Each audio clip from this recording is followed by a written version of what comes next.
You are Locked On Broncos POSTCAST, powered by Mile High Sports, part of Locked On Sports Denver, on the Locked On Podcast Network. Your team every day. Ooh, that is a brutal way to lose a football game. Welcome on into your Locked On Broncos postcast. I am your host, Aniello Piro, as the Denver Broncos looking so good, so promising there in the first half, but they ultimately collapse in the second half. Your final score tonight, 34-27, as the Los Angeles Chargers steal the victory from the Denver Broncos. What's going on, everyone? You can follow me on social media at Media by AP. I'm your host, Aniello Piro. Do me a favor, hit that like button, smash that subscribe button, so that way you guys never, ever miss an episode of your Locked On Broncos postcast. But tonight's episode of your Locked On Broncos postcast is brought to you by Crossover Thursday Prize Picks. Crossover Thursday is presented by Prize Picks. Download the app and use code LOCKEDONNFL to win $50 instantly when you play $5. But man, it looks so good. It looks so good in the first half. You know, the Denver Broncos got out to that blazing start. The Chargers put up some points out of the gate as well. But, 3 drives, 3 scores for the Denver Broncos. And, the first half, it was a tale of two halves is kind of the simplest way that I can kind of state it, as the Broncos get out to that hot start, but the defense just falls apart, goes soft in the second half. Justin Herbert picks them apart. Gus Edwards runs all over them. His longest rush in over 5 years, I believe, for Gus Edwards there in the second half, which essentially put the game on ice. Denver unable to convert the onside kick, so close to getting the ball back there at the end. But frankly, the defense, man, just let him down in the second half, and also the offense. Like I said, it's not just one or the other here. Sorry, I got a text message. I was trying to do a crossover episode with the Chargers host, but he's on vacation, so congratulations to Pete.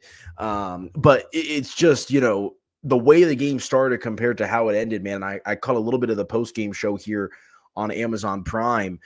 It looked like the Chargers were asleep at the wheel to start this game, and Denver was fired up. And then once we got to the second half, in particular, the end of the first half, with that gifted 3 points that the Broncos gave the Chargers, all the momentum just switched. And in the second half, the Chargers looked like the team that was fired up, ready to go, try to win this football game, while Denver got a bit passive, a bit soft. And it is tough. All right, Daniel, we got our first comment of the night. He says it's time to fire Sean Payton and Vance Joseph. Come on, man. You're not firing Sean Payton or Vance Joseph. It's still a great season. You're still likely going to make the playoffs. Yes, this is a disgusting loss, right? One that you want to just kind of move on to and forget about, short week, whatever it might be, but not a fireable offense, in my opinion. Sean Payton's a darn good head coach, and Vance Joseph, is probably going to be a head coach next year in the league. So, no, it is not time to fire Sean Payton or Vance Joseph. But, that's those are the emotions that come out after a loss like this. A game where you had the control, you had the lead, a pretty solid lead at that, and unable to just kind of close the door on the Los Angeles Chargers. And I think, this loss also speaks volumes that as fun as this season has been for the Denver Broncos, and it's not over by any stretch. Like I said, they're likely still going to make the playoffs. I believe they still have a 80+% chance to make the NFL postseason. It just reminds you of how hard it is to win on a consistent basis in the National Football League. And look, the Chargers had to play a bit desperate tonight. A couple of bad losses in a row for the Chargers. They were up last week against the Bucs. They blew that game. And, it's just one of those situations where, the Chargers just kept their head down and went to work. They kept their head down and went to work, and Denver just did not respond. They did not respond in a way that they should have, playing with that sense of urgency that they were going to need to win this game. You knew the Chargers were going to give it their all. And, like I said, the first half looked really good for the Denver Broncos. But, so what made Bo Nix and his offense so successful in the first half was their ability to generate, pretty solid yardage there on first and second down. In the second half, it was Bo Nix 3rd and 7, 3rd and 8, 3rd and 9. Getting pressured more than he was in the first half, and he was unable to put the team on his back, and it's just like I said, it's a tale of two halves, an absolute tale of two halves, because the first half of this game was great for the Denver Broncos, minus that final sequence there which led to the gifted 3 points there for the Los Angeles Chargers. I've also never seen the free kick formation, and I know they were kind of going crazy about that on the broadcast. I didn't even know that was a rule. Like, I don't understand why that's a thing. Like, why is it not just a standard type of field goal formation? Maybe because of the penalty. I don't know, but that right there is where you can sense the momentum shift throughout the course of this game, without a doubt, as the Broncos, man, fail to score a touchdown in the second half. They put up 21 points in the first half. Michael Burton scored a touchdown.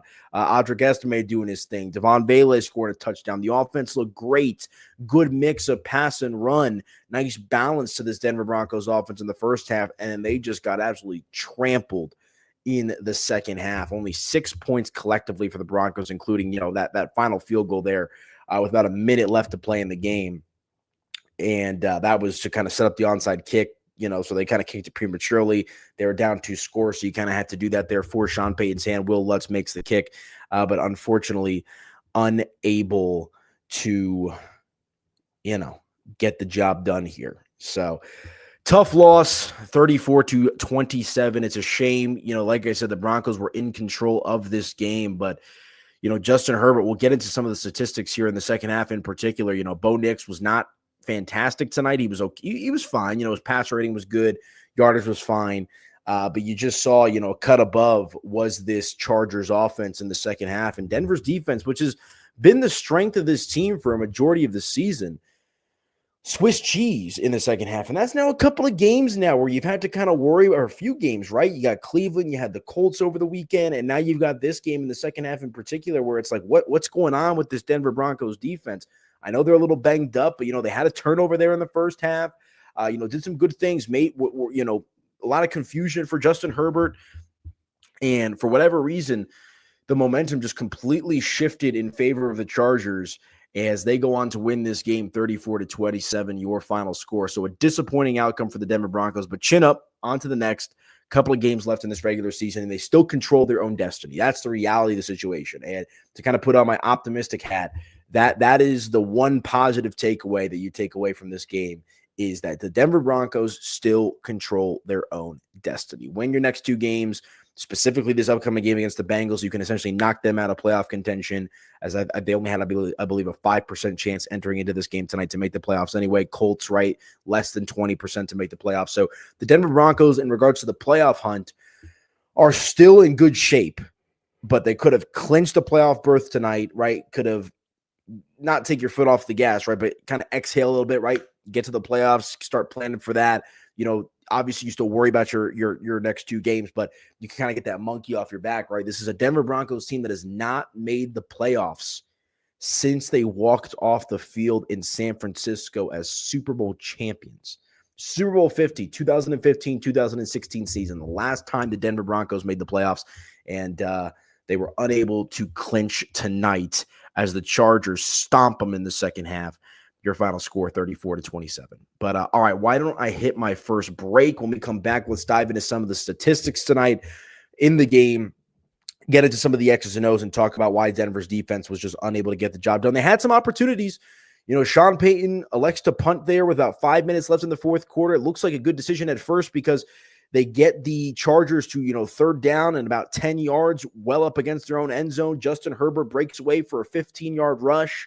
And that's when you kind of knew that this thing was starting to slip away for the Denver Broncos. So go ahead and drop some comments, guys. Let me know how you're feeling out there, Broncos country. As I always like to say, I am the host of the show, but you, the fans, the listeners, the viewers, are the ones that help me drive the conversation. So if you're watching live on YouTube, drop some comments. What was your biggest takeaway from the game tonight? Where do you think this thing slipped away? Why do you think this thing slipped away? Go ahead and drop some comments. Let me know your thoughts, and we'll get into it when we come back right here on the other side on your Locked On Broncos postcast. Tough one. Back in just a moment, folks.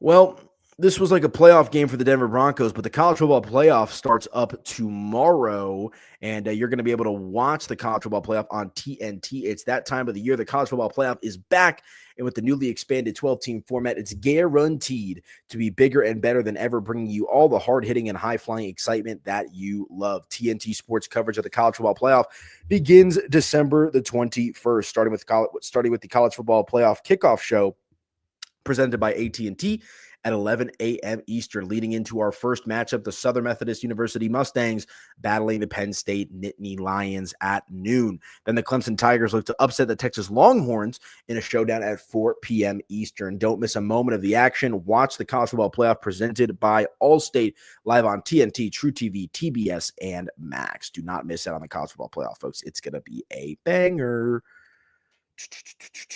And let me also tell you real quick about our friends over at Hillsdale College, guys, because our sponsor, Hillsdale College, is offering more than 40 free, that's right, free online courses, guys. History, economics, the great works of literature, the meaning of the U.S. Constitution. Did you study these things in school? Probably not, or you need a refresher. Time and technology have changed a lot of things, but they have not changed the basic fundamental truths about the world and our place in it. Here are just a few of the free courses available at Hillsdale College. Constitution 101, the meaning and history of the Constitution. Introduction to Free Market Economics, The Great American Story, A Land of Hope, The Rise and Fall of the Roman Republic, that interests me, and a brand new documentary-style course on Marxism, socialism, and communism. But all the Hillsdale courses are self-paced so that you can start whenever and tune in whenever. Plus, you can go deeper with readings, quizzes, discussions, or just enjoy the lectures. Go right now to hillsdale.edu/lockedon to enroll. There's no cost, and it's easy to get started. That's hillsdale.edu/lockedon to register. Hillsdale.edu/lockedon. Hillsdale, HILLSDALE.edu/lockedon. Check them out and let them know that Locked On Broncos sent you.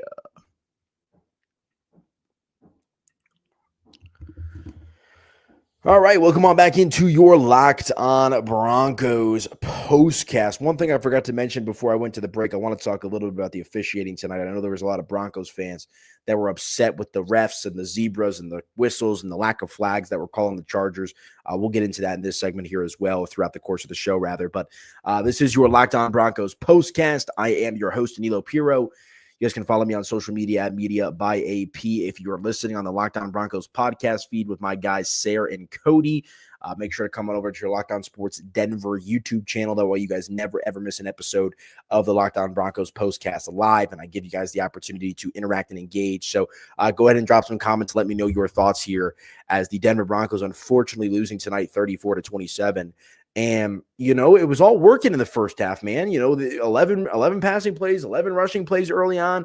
Nice split. You know, Sean Payton's playbook was kind of the talk of the town there in the first half, at least from what I saw on social media. He had run the ball with a couple of exclamation points written on that playbook.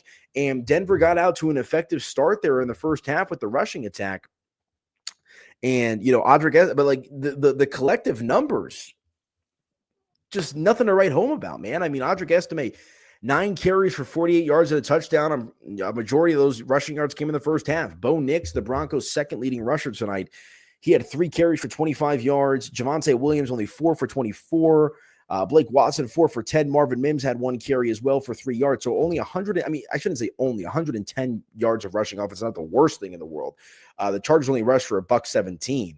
But the difference was the Chargers, in particular, Gus Edwards, broke through when they needed to most on the ground. Late in the fourth quarter there, you know, after the Justin Herbert scramble for a first down where, you know, it was 3rd and long and the Broncos had a chance there, you know, Gus Edwards explodes for a chunk run that really put this game on ice, you know, followed up there by a touchdown for the Los Angeles Chargers. And you're starting to think to yourself, wow, like this one really got away from the Denver Broncos. And Justin Herbert made some sick throws tonight, man. You know, some sick throws. That late touchdown pass there in the second half was absolutely phenomenal. Justin Herbert's a great quarterback.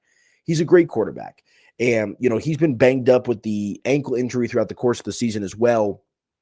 But it's just one of those situations where I don't know what happened to this Denver Broncos defense. That's what you're trying to wrap your head around. And I saw we had a comment here earlier talking about that was the worst coach game in Vance Joseph history. Do you remember the Miami Dolphin loss last year, buddy, where the Dolphins hung 70 on them? I definitely remember that. But this was definitely, you know, one of the worst performances from the Broncos defense in the Vance Joseph era, you know, dating back to last year. I'm not going to include his tenure as head coach, just because it was a much different team, different personnel, whatever it might be. But very uncharacteristic of the Broncos today. You had Drew Sanders coming up with a big sack there in the fourth quarter, which made you feel like some momentum was coming back on the side of the Denver Broncos. But at the end of the day, it just was not enough, as the Chargers were able to get chunk play after chunk play after chunk play. Ladd McConkey just gashed this Denver Broncos defense today. He had 6 receptions for 87 yards. That's an average of 14.5 yards per reception. I mean, they had, let's see here, the Chargers, of guys that had multiple receptions, 1, 2, 3, 4, 5 different wide receivers that had an average reception of over 10 yards. Like I said, Ladd McConkey, average of 14.5 yards per reception. Joshua Palmer had 3 for 41, an average of 13.7 yards per reception. Hassan Haskins, 2 for 39, 19.5 yards per reception. Stone Smart, 3 receptions for 37 yards. That's 12.5. Darius Davis, 2 for 31, 15.5. I mean, and that's the other thing. There was another 2 players in Tucker Fisk and Scott Matlock that each had 1 reception for 10 yards. I mean, just big time plays being given up by the Denver Broncos. And look, I know that they've been down Riley Moss now for quite some time. You hope to get him back sooner rather than later, because he's obviously going to help out in trying to limiting some of these opposing teams' passing attacks. But man, the Broncos, when they needed to get a stop, when they needed to get pressure, really outside of that Drew Sanders sack there in the fourth quarter, unable to do so. And, let's talk about the officiating here real quick as well. There was that one play, Marvin Mims run the out and up, Bo Nix delayed throw, right? Like, he had him wide open. That was probably a touchdown if he hits him in stride. And Marvin Mims has got that blazing speed, as we all know about. And that's why you love having Marvin Mims on this roster, even though you'd like to see some more out of him. But he brings that explosive dynamic to this Denver Broncos team. And there was clear PI on that play, man. And I'm not one to ride home about the officiating, right? Like, you should be good enough to beat the refs, like you should, or not beat the refs, but beat the opposing team without the help of the refs, right? But that was a clear PI, man. And let me confirm this. I believe the Chargers only had 1 total penalty today for, I believe, a total of 3 yards, or they ended up having 2, but that second penalty there came at the very end of the game. But only 2 penalties for 8 total yards called on the Los Angeles Chargers today, whereas the Broncos had 7 penalties for 61 yards that they gifted to the Los Angeles Chargers in that sense. So, look, that was the only real clear play that I, have a real beef with. I thought that was clear pass interference on Marvin Mims when they slow it down. Yes, it was an underthrow. Let's get that out of the way. 100%. It was an underthrow. But Marvin Mims had I think that was his left arm just being held down as he tried to turn around and make the catch. The defender never turned around and tried to make a play on the ball. I mean, that is textbook pass interference, textbook PI. And so, there's a lot of rumors going around that, maybe there was a lot of money on the Broncos in Vegas, right? So I don't buy any of that, but it is interesting, kind of the difference, the discrepancy rather, in the calls that went for the Broncos versus the calls that went against the Broncos. But the one PI play there, the hold, which was very obvious to me on Marvin Mims not being called, that is frustrating for sure. But again, the Broncos offense just wasn't good enough. They only put up 6 points total in the second half, including, essentially a throwaway field goal there to try to set up the onside kick. So, just not enough juice from this Denver Broncos offense in the second half. The first half was great. 3 touchdowns and 3 drives to open up the game. You absolutely love that for Denver. But the second half, man, the Chargers just wanted it more. Bo Nix finishes 29 for 40, 263 passing yards, 2 touchdowns, no interceptions. You like to see that. And a passer rating of 106.6. We went over the rushing attack. I mean, Audric Estime got out to a good start, but Denver, after they got down in this game in the second half with the Chargers just kind of running up the score there a little bit, they had to abandon the run, and they weren't able to get anything going for the most part. Marvin Mims led the team in receiving this tonight here on Thursday Night Football. 3 receptions for 62 yards. Cortland Sutton, 5 for 50. And Javonte Williams is your 3rd leading receiver tonight, 7 for 29. So, look, Denver is a flawed roster, and they're still going to make the playoffs, right? You're feeling pretty good about their chances, but it's clear, especially in games like these, where the deficiencies that this Broncos team has in regards to a lack of weapons on offense become very, very, very clear. And that's going to become a lot better once we get to the offseason, right? Some Russell Westbrook. I got to do Nuggets after this. I'm in Nuggets, but what's the score of that game, by the way? I saw that it was knotted up or close to knotted up there at half. I know the Avalanche lost tonight as well. Oh, look at that. The Nuggets are losing to the Portland Trailblazers 106 to 99. So it's looking like it's going to be a sad night in Denver sports. But, man, the Broncos got some issues. They've got some issues that they're going to have to clean up and do it quickly. They're still 9-6. Like I said, an 80+% chance to make the NFL postseason. So you're in pretty good shape in regards to that. And this season, look, I'm not trying to have my negative Nancy hat on, regardless of how the season ends. It's still a positive in regards to what you've seen with the growth from this franchise and this organization. This is a team that a lot of people thought was going to be one of, if not the worst team in football this year because of their roster. And, they've had some big injuries, right? Riley Moss has been playing. Alex Singleton's been out for a majority of the year. So they're going to have to continue to kind of face this adversity. But tonight, man, they just ran out of gas. And they got out to a good start. Just looked like they took not even ran out of gas. They just took their foot off the gas, rather. And they allowed the Los Angeles Chargers to come storming back to win this game. Your final score tonight, 34-27. But all right, I'm going to hit my final break. When we come back, we'll get ready to put a bow on the show. A couple of big picture closing thoughts here. Take a look at the next couple of games here for the Broncos, as we'll have more than a week to prepare for the Cincinnati Bengals with only 2 games remaining in the NFL regular season for the Denver Broncos. So if you got any thoughts, go ahead and drop those. We'll come back and do just that right here on your Locked On Broncos postcast. Back in just a moment, folks.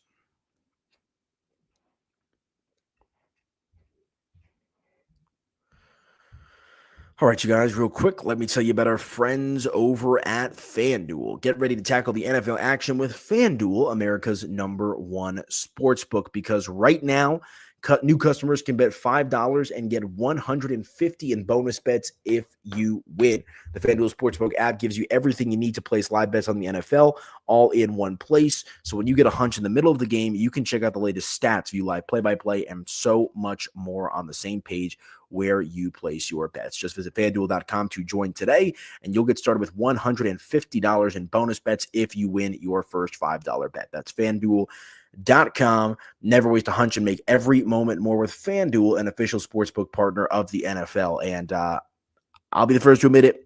I live bet the Broncos when they were down in this game in the second half. I thought they would come storming back. I thought the Chargers were going to charger. That was not the case. But either way, that's part of the fun here with our friends over at FanDuel. Never bet more than you can afford to lose, right? It stinks to lose a bet, but it's all in good fun. And I'm an active FanDuel user. It is my personal favorite sports, but we're going to get right back on the train. We got college football playoff. We've got NFL football this weekend as well.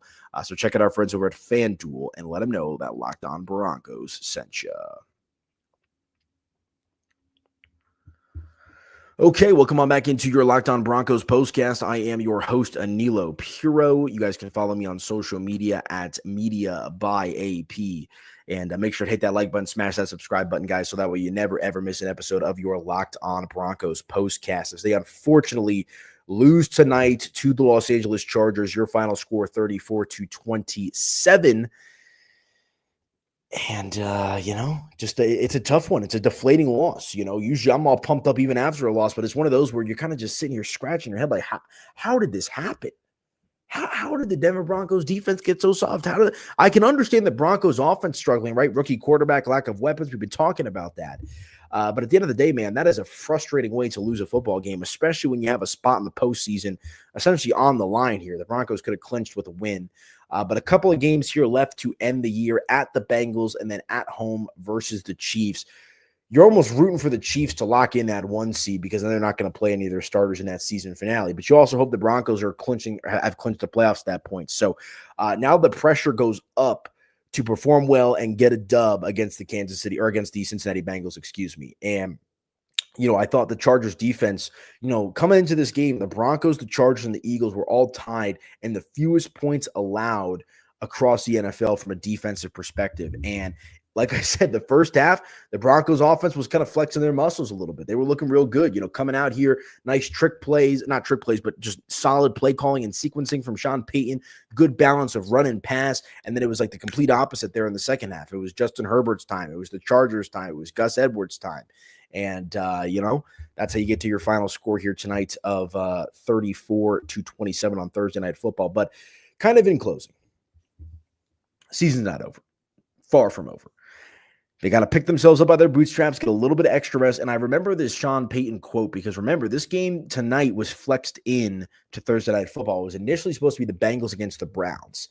And I remember Sean Payton having a quote about how he wanted to put the Broncos in the situation, in particular because he wanted to see how the team and Bo Nix would respond to playing under the pressure. And if tonight is any indicator of how the Broncos are going to play under pressure, you get a little worried. And the one other thing that you get concerned about with this Denver Broncos team is who they've beat this season. A lot of their wins, a majority of their wins, there's actually only one win that they've had this season against a team that currently has a winning record. And that came in week 3 against the Tampa Bay Buccaneers when Denver was playing a little desperate after starting out the year 0-2. They beat the Jets, no good. They beat the Raiders, who are not good. They beat the Saints, who are not good. Panthers, better, but not good. Right? You lose to the Ravens, you lose to the Chiefs back-to-back weeks. You beat the Falcons, not very good. Raiders, again, not very good. Browns, bad. Colts, middling. So the Denver Broncos have yet to really, outside of the Buccaneers early in the season, they have struggled against quality opponents. And look, I don't know how it's all going to shake out right now, but I know entering into this game, had the season ended before the game tonight, you'd have to go play Mike Tomlin and the Pittsburgh Steelers. And you're going to be on the road for that game. How is Denver going to respond against teams that play good football? They should have beat the Chiefs, but they didn't. A loss is a loss. It's in the books. Should have beat the Chargers tonight. A loss is a loss. Should have beat the Chargers the first time around. You lost that game too. So it makes you wonder what this Denver Broncos team is going to be like come playoff time if they get that far, which I think they will. They have an 80+% chance to make the NFL playoffs. But it's just one of those dynamics where you let one get away from you tonight. You let one get away from you. And now we have to see how they're going to respond. Good teams in the face of adversity figure out a way to get it going. The Chargers tonight played with their backs against the wall. A couple of bad losses in a row for them. They had to have this game tonight. They would have been in decent shape to make the playoffs even if they had lost because of the Broncos' win last week against the Colts and the Bengals needing a ton of different things to play out in order to make the playoffs. Right? So the Chargers and Broncos are both likely going to make the playoffs. But you saw tonight that the Chargers have an ability when they're down in these games to flip a switch and play competitive football. Unlike the Broncos who let their foot off the gas and let this one get away from them. So we'll see. Bo Nix has got to be better. The defense has got to be better. Sean Payton has to be better. Vance Joseph has to be better if this Denver Broncos team not only wants to make the playoffs, but try to find some success in the NFL playoffs. It's a different beast when you get to the postseason, folks. So go ahead and get some rest. Tough night in the Denver sports scene. Nuggets currently down to the Blazers. Avalanche bad tonight as well. And the Broncos not much better as they lose to the Los Angeles Chargers. Your final score tonight, 34-27. Denver now 9-6 on the year. The Chargers also now 9-6. Denver now 500, 4-4 on the road. Where do they go from here?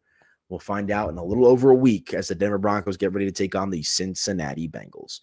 But all right, folks, that is going to do it for me. Really appreciate y'all. I'm going to be back live here in just a moment doing Locked On Nuggets postcast as well. So if you're a Nuggets fan and you want to vent about that, we'll talk a little Zach LaVine, some trade rumors. Stick around for that right here on your Locked On Sports Denver YouTube channel. Make sure to hit that like button, hit that subscribe button. You guys can also follow me on social media at Media by AP. But that's all she wrote tonight, folks. Broncos lose 34-27 on to the Bengals. We'll talk to you guys then on your Locked On Broncos postcast. Have a good one, folks.